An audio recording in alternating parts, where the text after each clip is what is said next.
Viete, aký je to krásny život, keď nemusíte sledovať dianie na Slovensku alebo vo svete? It's a peaceful life. No to je logické. Keď o tom nevieš, tak ťa to netrápi. To isté platí, keď je niekto debil. Čo si tým chcel povedať? No, že korupcia na najvyšších miestach neexistuje. Ako vieš? Lebo ju nevyšetrujú. Ty potrebuješ psychickú pomoc. Volám sa Adam a vítajte pri... Nič nové. Tak začníme s dobrou správou. Okay, let's go. Slovensko začína byť opäť potravinovo sebestačné. Prezident posadil bandúrky.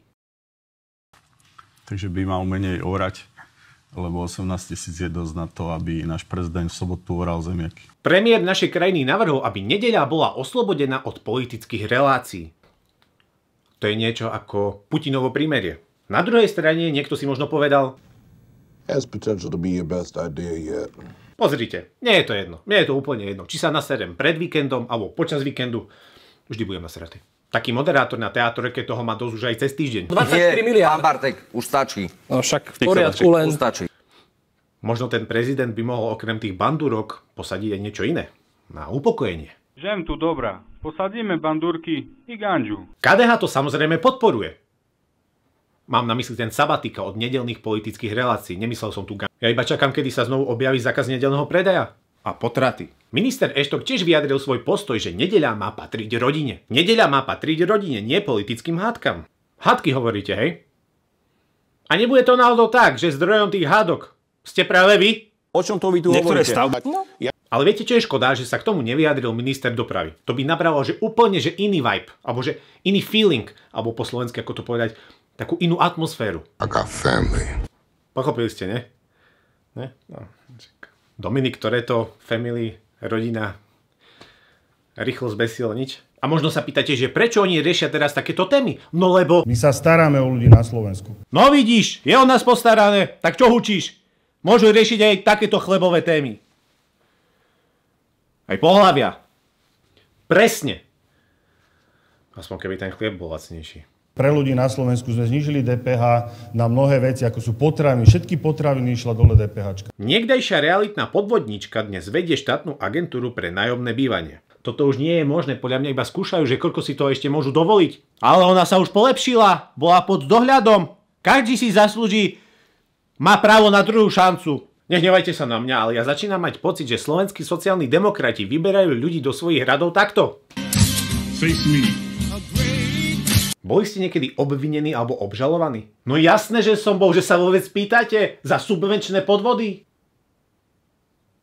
Paráda! Pozrite, to akých ľudí majú dosadzovať alebo vyberať na vysoké štátne pozície, sa možno naučili na škole sociálnej demokracie. Aj taká škola existuje?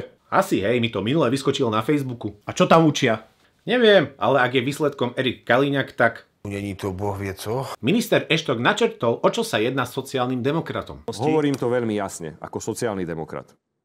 Že mojou úlohou v politike je chrániť tých najslabších a keď chceme šetriť, tak urobíme na úkor bohatých. Beda vám všetkým, ak sa nedaj Bože budete snažiť a budete bohatí.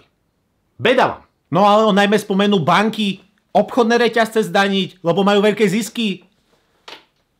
Až potom ľudí.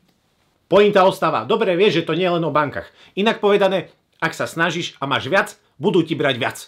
Správne, rovnosť. Pozrite, určite existuje ľavica, kde to funguje. Lenže tu vám zoberú peniaze a výsledok, tu ti spadne omietka na hlavu v nemocnici, tu sa skladaj na zbierku pre folklórny festival, tu sa skladaj na neonatológiu v Košiciach, hej, tu vám dávajú možnosť financovať z druhého piliera nájomné byty alebo výstavbu diaľnic. A tu sa musím zastaviť, lebo kto vedie štátnu agentúru pre nájomné bývanie? Ale ona sa už polepšila. Viete, ako občan platíte dane a odvody a myslím si, že nebolo by od veci vytvoriť novú kategóriu. Zbierkovné. Takže na výplatnej páske okrem daní a odvodov uvidíte aj zbierkovné, aby ste nemuseli manuálne posielať každý mesiac alebo prispievať na nejakú zbierku. Dámy a páni, a takto sa robí daňovo-sociálna reforma. No vidíte. No a oni mu dali ze školy výpoveď. Inak tú neonatológiu v Košiciach spravili celkom pekne. A to ani nemuseli absolvovať školu sociálnej demokracie.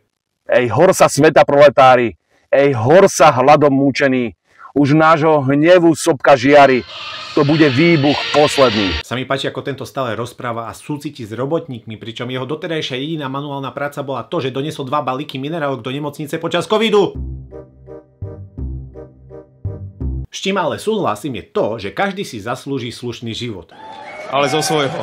Čo sa o obžalovaných, obvinených PPAčkarov? Uprostred pola vyrástla lukratívna hacienda, ktorá má fungovať ako rekreačné zariadenie Vidiecký dom Malanta. A iných asi povedať nedá. Ďakujem, že ste si pozreli toto video, dúfam, že sa vám páčilo. Ak áno, tak... Čože, Román? Á, ďalšia radosť vo mne. 2 týždne som bol úplne vypnutý, čiže sa do toho pomaly dostávam. A musím chodiť aj do práce, takže... Nech žije proletariát. Vidíme sa na budúce. Dovidenia. Všetko dobré. Na niečo som zabudol. Fresh cut štatistiku. Ďaká. A viete čo? Keď som šiel do barbera, nemal som kolónu ako prezident. Bol som ako rakúsky prezident. Čo už nám drbe? Prepašte za výraz. Fakt nám už drbe v tej krajine?